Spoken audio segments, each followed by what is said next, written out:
당신은 정말로 그분이 떠나고 있다는 걸 느껴본 적 있나요? 그 질문을 던진 순간 제 안에서 무언가 흔들렸습니다.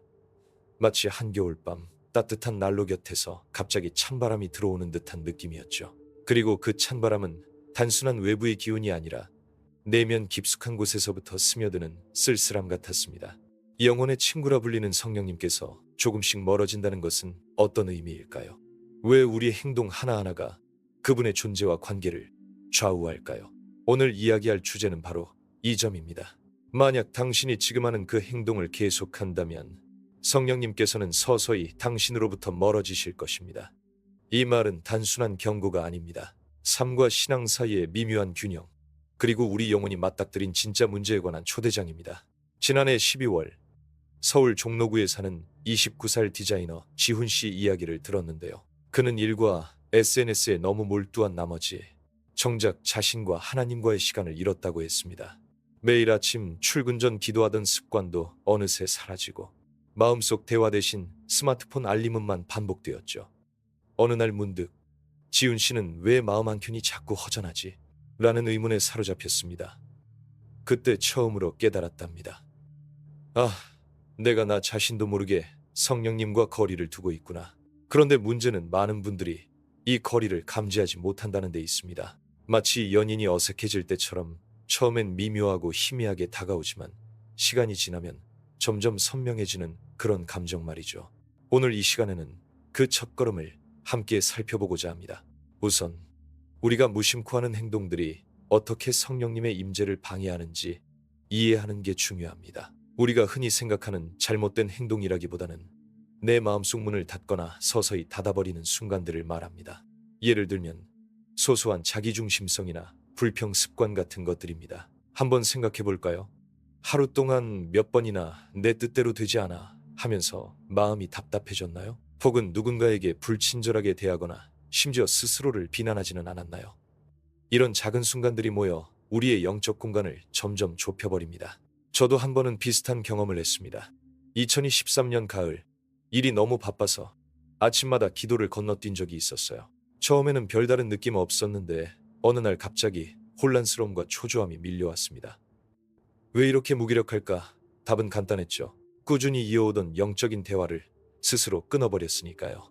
그래서 여기서 중요한 질문, 우리가 하고 있는 어떤 습관이나 태도가 성령님의 임재를 흐리게 만드는 걸까요? 첫째로 자신의 감정이나 생각을 진솔하게 바라보지 않는 것이 큰 원인입니다. 예를 들어 매번 짜증이나 분노가 올라올 때마다 그냥 참아야지, 별거 아니야 하며 스스로를 속이는 경우가 많아요. 그러면 영혼 안에 숨겨진 진실된 소리는 묻히게 되고 결국 우리 안에 혼란만 쌓입니다. 둘째로는 자기 자신에게 정직하지 못할 때입니다. 실제로 주변 사람들에게는 친절하지만 정작 나에게 냉정하거나 과도하게 비판적인 태도를 보이는 경우인데요. 이런 모습은 우리 마음속 깊은 곳에서 신뢰를 갉아먹고 성령님께서 머무실 자리를 빼앗아가게 됩니다. 셋째로는 일상 속 작은 무관심들입니다. 가족과 친구에게 괜찮아? 라고 물어보는 순간조차 지나치거나 급하게 넘기는 태도 말이에요. 이런 사소함들이 모여 우리의 마음을 꽉 채운 피곤함과 외로움으로 변합니다. 그러면서 의외인 점은 이런 행동들이 꼭 큰 죄라고 할 수 없는 일상적인 부분이라는 겁니다. 그래서 더 무심코 지나치기 쉽죠. 그렇다면 어떻게 해야 할까요? 제가 지훈 씨와 나눈 대화 중 인상 깊었던 부분 하나를 나누겠습니다. 그는 매일 잠들기 전에 5분간 자신의 하루를 돌아보며 솔직하게 질문하기 시작했다고 해요. 오늘 내가 어디서 불평했지? 내 마음 깊은 곳에 숨긴 두려움은 무엇일까? 하루 동안 내가 놓친 사랑의 순간은 무엇일까? 단순하지만 놀랍게도 이 작은 시간 변화가 그의 마음 문을 조금씩 열게 했다고 합니다. 여러분도 시도해 볼 수 있습니다. 저녁에 눈을 감고 그날 있었던 상황들을 천천히 떠올리면서 다음 질문들을 자기 자신에게 던져보세요. 내 마음 속에 오늘 누군가 혹은 무언가에 대해 억눌린 감정이 있었나요? 그것을 부정하거나 회피하지 않고 인정할 수 있을까요?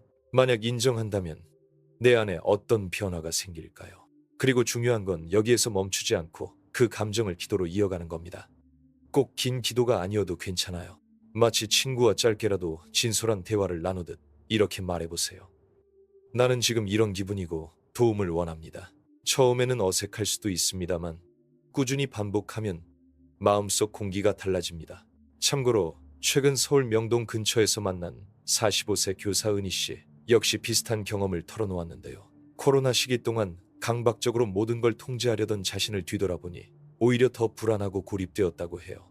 그녀는 완벽해야 한다는 강박 대신 하루에 한 가지라도 작은 배려와 이해를 실천하며 자신에게 관대해지는 연습을 시작했습니다. 그 결과 뭐랄까, 예전보다 훨씬 가벼워진 느낌과 함께 성령님의 가까움을 조금씩 되찾았다고 합니다. 우리 삶에서 가장 가까운 친구가 서서히 멀어지는 순간들은 바로 이런 것들과 닮아 있어요. 보이지 않는 벽이 생기고 서로 마주보는 눈빛 대신 시선이 다른 곳으로 향하는 그런 시간들 말입니다. 그리고 이 벽은 언제나 처음에는 아주 얇아서 알아채기 어렵다는 점에서도 똑같죠. 그래서 지금 이 순간 여러분께 권하고 싶은 것은 아주 작은 행동부터 다시 시작하는 것입니다. 하루 중 단 3분이라도 조용히 앉아서 자신과 대화하는 시간을 만들어 보세요. 특별한 장소나 준비물이 필요 없어요. 그냥 앉아서 숨 쉬고 내면의 소리에 귀 기울이는 것부터입니다. 그리고 기억하세요. 숨결마다 스쳐 지나가는 생각들 속에도 성령님께서는 머무르고 계실 수 있다는 사실을요. 그럼 실제로 한번 해볼까요? 먼저 편안하게 앉으세요. 혹시 일어나 계시면 잠시 앉으셔도 좋습니다. 눈을 감거나 부드럽게 뜨고 천천히 숨을 들이마십니다. 코로 깊게 들어오고 입으로 천천히 내쉬세요. 그리고 오늘 하루 있었던 일을 떠올리며 이렇게 물어보세요. 나는 오늘 어떤 감정을 느꼈나? 답하기 어려우시면 그냥 그 느낌 그대로 인정하세요.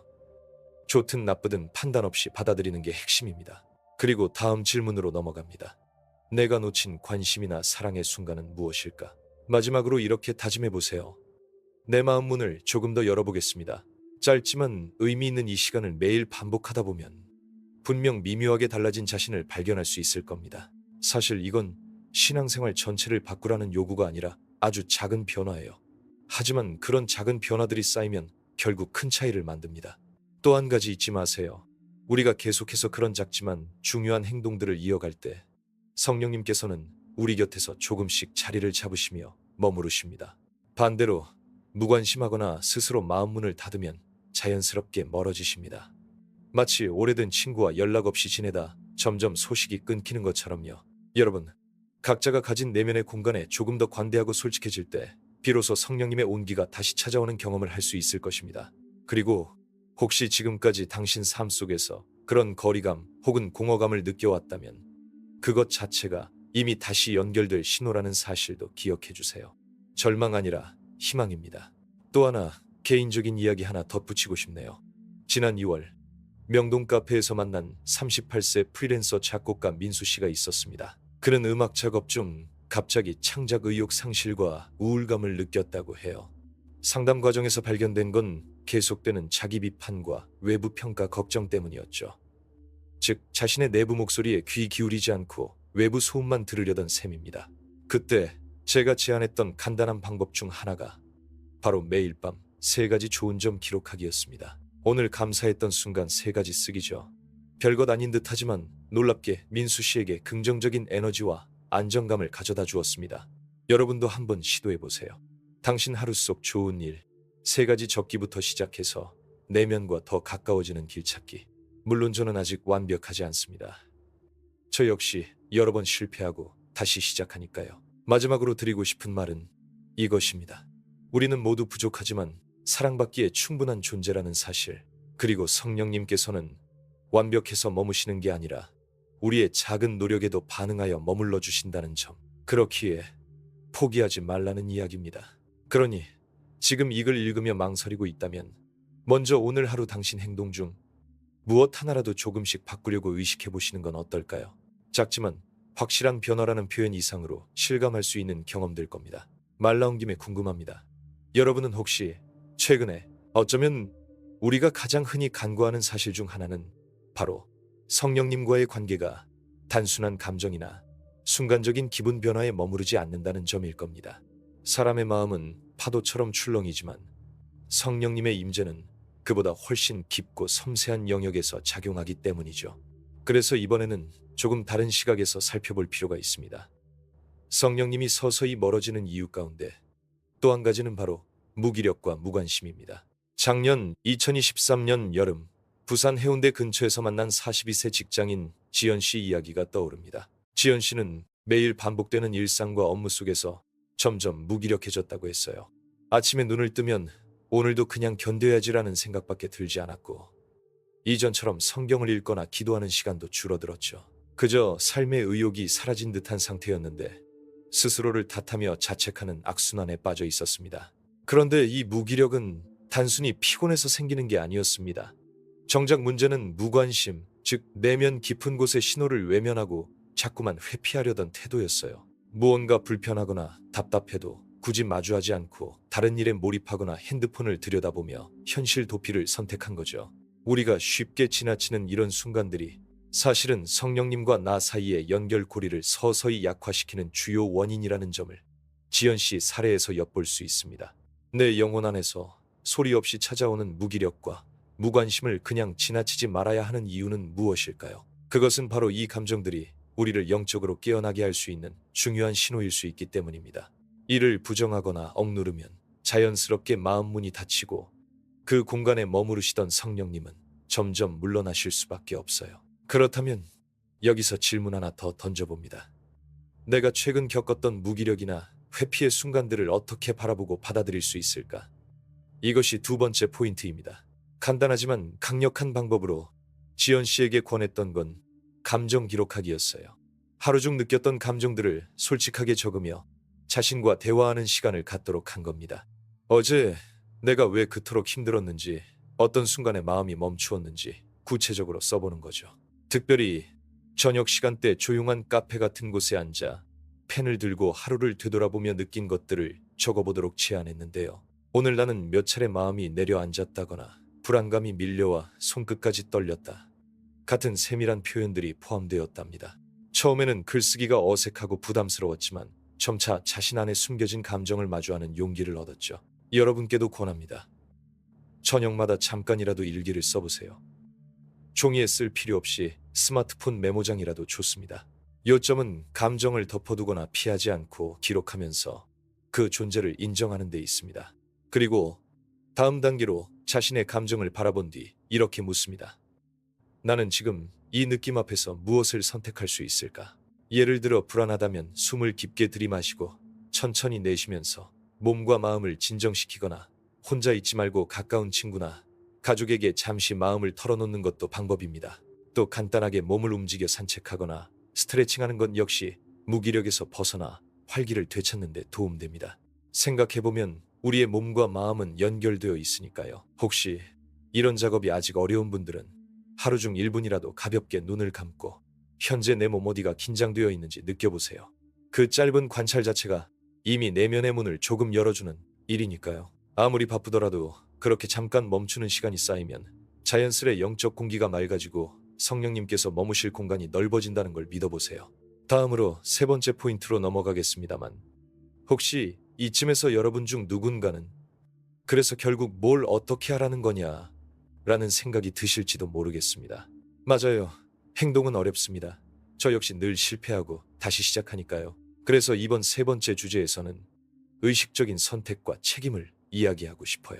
성령님의 임재가 멀어진다는 것은 결국 우리 스스로 영적 책임감을 놓쳤다는 신호일 가능성이 큽니다. 말하자면 우리 삶에서 어떤 순간마다 자신에게 솔직하게 묻지 않는다면, 또는 결과에 책임지지 않는다면 그 관계는 서서히 식어갑니다.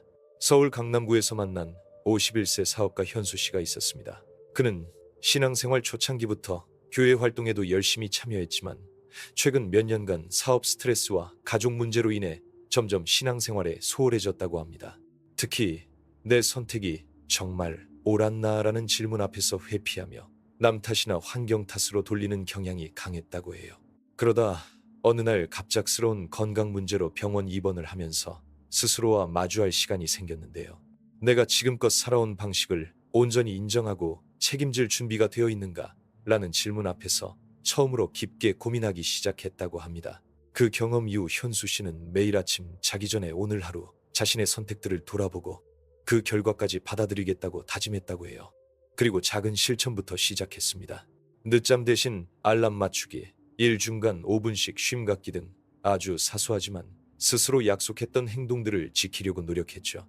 놀랍게도 그의 마음속 불안감과 혼란스러움은 조금씩 줄어들었고 무엇보다 평소 막연했던 성령님의 가까움도 다시 느낄 수 있었다고 합니다. 현수 씨 사례처럼 우리 모두는 하루하루 수많은 선택 앞에 서 있고 그때마다 무언가를 의식적으로 결정해야 하는 존재입니다. 그 결정들이 쌓이고 쌓여 우리 영혼과 하나님 사이의 친밀함 정도를 결정짓습니다. 따라서 의식적 선택과 책임감 회복은 곧 다시 성령님께 열린 문을 만드는 일이라고 볼 수 있어요. 그럼 구체적인 실천법 하나 소개할게요. 매일 밤 자기 전 오늘 하루 동안 했던 주요 결정들, 크든 작든을 3가지 떠올리고 각각에 대해 이렇게 써보세요. 내 선택, 무엇인가? 왜 그렇게 했나? 결과는 어땠나? 그리고 마지막으로 배운 점이나 앞으로 바꿀 점은? 이렇게 간단히 정리하면 됩니다. 중요한 건 판단하거나 비난하지 않고 객관적으로 기록하는 거예요. 그리고 가능하면 그 내용을 기도로 연결하세요. 주님, 오늘 내 선택 앞에 함께 해주셔서 감사합니다. 더 지혜롭게 살아갈 힘 주십시오. 처음에는 다소 번거롭게 느껴질 수도 있지만 꾸준하다 보면 자기 통찰 능력이 커지고 동시에 영적 유대감도 강화됩니다. 또 한 가지 팁을 드리자면 이런 기록 과정 중 가끔은 자신에게 칭찬이나 격려 메시지를 보내보세요. 잘했어. 오늘 정말 최선을 다했네. 같은 긍정적인 피드백 말이에요. 스스로에게 따뜻해지는 것이야말로 가장 큰 성장 촉매제거든요. 눈치채셨나요? 이번 2번째와 3번째 포인트 모두 결국 자기 자신과 솔직하게 만나고 책임지는 태도가 핵심이라는 공통점을 가지고 있습니다. 사실 이것들은 특별한 기술이나 복잡한 절차가 아니기에 누구나 시작할 수 있죠. 바로 지금 이 순간에도 말이에요. 아마 여러분 중 누군가는 이렇게 말할 수도 있을 겁니다. 나는 너무 바빠서 그런 걸 어떻게 하나? 혹은 나는 늘 같은 자리 걸음만 하는 것 같다. 하지만 중요한 건 완벽함 아니라 꾸준함입니다. 조금씩이라도 지속하다 보면 어느새 변화된 자신의 모습을 만나게 될 테니까요. 참, 사람이라는 게 참 아이러니하죠. 알고 있어도 실천 못하고 다시 반복되고 저도 그래요. 마지막으로 한 가지 더 말씀드리고 싶은 건 현대사회의 빠른 변화 속에서도 우리의 영적 관계 유지에는 변함없는 원리가 있다는 사실입니다. 바로 관심, 진실성, 그리고 책임감.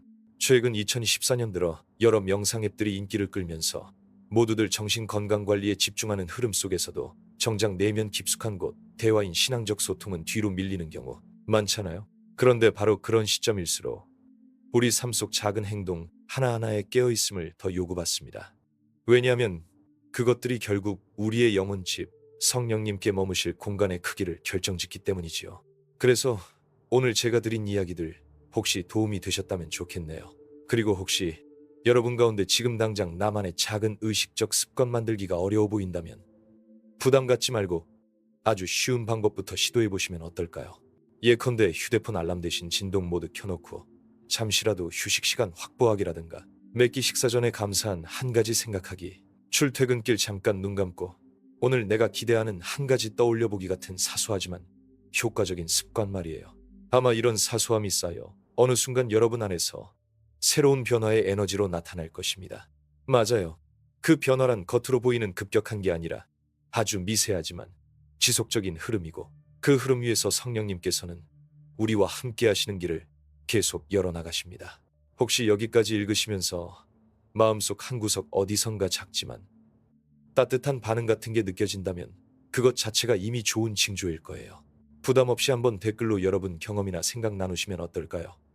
서로 응원하며 함께 걸어갈 힘 얻을 수도 있으니까요. 아참, 그리고 이야기를 이어가다 보니 어느새 우리 내면 깊은 곳에서 조용히 울리는 또 하나의 목소리가 떠오릅니다. 바로 용서라는 주제입니다. 이것은 성령님과의 관계에서 우리가 흔히 놓치기 쉬운 마지막 퍼즐 조각이기도 합니다. 성령님께서 점점 멀어지시는 이유 중 하나는 우리가 자신 혹은 타인에게 마음의 문을 닫고 용서하지 못할 때입니다. 서울 서초구에 거주하는 36살 간호사 미영 씨의 이야기를 들려드릴게요. 그녀는 직장 내 갈등과 가족 간 오해로 마음 한편에 깊은 상처를 품고 있었습니다. 어느 날 지치고 힘든 상태에서 기도하던 중 왜 나는 아직도 그 사람을 용서하지 못하는 걸까? 라는 질문이 머릿속을 스쳤다고 해요. 그 질문은 단순한 의문이 아니라 그녀의 영혼 깊은 곳에 감춰진 무거운 짐을 드러내는 신호였습니다. 용서는 결코 상대방에게 면죄부를 주는 것이 아니라 나 자신의 평화를 위한 선택이라는 사실을 깨닫기까지 미영 씨는 많은 시간을 필요로 했습니다. 그 과정에서 그녀가 경험한 가장 큰 깨달음은 용서를 거부할 때 우리 마음에 쌓인 앙금이 성령님과의 친밀함까지 가로막는다는 점이었습니다. 저 역시 그런 순간들을 겪어봤기에 그 무게를 조금은 이해합니다. 몇 년 전 누군가와의 갈등으로 마음속에서 그 감정을 내려놓지 못했는데 그때마다 기도가 무겁게 느껴졌고 마치 무언가가 저와 하나님 사이를 가로막고 있다는 느낌을 받았습니다. 그래서 여러분께 권하고 싶은 마지막 실천법은 용서하는 연습입니다. 꼭 크고 심각한 일만이 용서 대상이 되는 것이 아닙니다. 일상 속 작은 불편함이나 실망, 타인의 말 한마디에도 숨겨진 원망까지도 살펴보고 놓아주는 시간이어야 합니다. 간단한 방법으로 이 연습을 시작할 수 있습니다. 먼저 조용한 공간에 앉아 자신에게 묻습니다.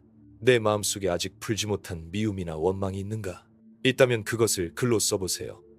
특정 인물이나 상황에 대한 감정을 솔직하게 적되 판단하거나 스스로를 비난하지 않는 태도로요. 그 다음 단계는 이렇게 기도하는 겁니다. 주님, 이 마음을 내려놓도록 도와주소서. 그리고 실제로 놓아주는 행위가 중요합니다. 종이에 적은 글을 찍거나 불태우면서 상징적으로 미움과 원망을 보내버리는 겁니다. 물론 한 번에 끝나지 않을 수도 있고 여러 번 반복해야 할 수도 있어요. 하지만 중요한 건 계속해서 시도하며 스스로에게 관대해지는 일입니다. 미영 씨 역시 이런 과정을 거친 후 더 자유로워졌다고 했습니다. 마음이 가벼워지고 예전엔 느껴보지 못했던 성령님의 평안을 조금씩 체험했다고 하더군요. 용서는 우리 삶과 신앙 사이 가교 역할을 하는 강력한 열쇠라는 점 기억하시면 좋겠습니다. 여기까지 들으신 여러분께 드리고 싶은 말은 이 모든 변화들이 완벽하지 않아도 괜찮다는 사실입니다. 우리가 하루하루 살아가는 모습 속에 작지만 확실한 노력이 있을 때마다 성령님의 임재는 가까워지고 멀어지는 경계선 위에서 분명히 움직이고 계십니다. 그리고 그렇게 조금씩 가까워질 때 마음 한켠에서 느껴지는 따스함과 평화는 어떤 말보다 진실된 신호입니다. 마지막으로 잠시 눈을 감고 생각해 봅시다. 우리 삶 속 다채로운 순간들 중 어느 하나라도 이 글귀처럼 느껴진다면 얼마나 좋을까요? 나는 부족하지만 사랑받기에 충분하며 매일 조금씩 더 나아갈 수 있는 존재이다. 성령님께서 우리 곁에 머무르시는 것도 결국 그 진리를 믿고 행동하는 우리 발걸음 하나하나 덕분임을 잊지 말자고요. 삶의 소소한 순간들 속에서도 그분과 함께 걸어가는 길은 늘 새롭고 깊습니다. 아니면 다시 시작하는 용기가 될 수도 있겠죠. 그러니 오늘 밤 자기 전 잠깐이라도 조용히 앉아 자신에게 묻고 답해보세요. 내 마음 깊숙한 곳 어디쯤 오늘 나는 무엇을 놓아주었나? 그리고 내일은 어떤 작은 선택으로 다시 성령님께 가까워질 수 있을까? 그 질문 앞에서 주저하지 않고 대답할 용기를 가지길 바랍니다. 끝으로 여러분 각자의 걸음을 응원하며 이렇게 말씀드리고 싶네요. 우리 모두 불완전하지만 끊임없이 사랑받으며 다시 일어설 힘이 있으며 그 힘 안에는 언제나 우리를 포근히 감싸주는 성령님의 숨결이 함께한다는 사실, 그것만큼 확실한 진리가 또 있을까요? 오늘 이야기가 여러분 삶의 작은 빛으로 남길 바라며 앞으로 나아갈 길 위에서 서로 격려하며 걸어갔으면 합니다. 그리고 혹시 지금 이 순간 어떤 감정이나 생각이 마음속에 떠오른다면 부담 없이 댓글로 나눠주세요. 작지만 의미 있는 대화가 될 거라 믿어요. 모두 감사합니다.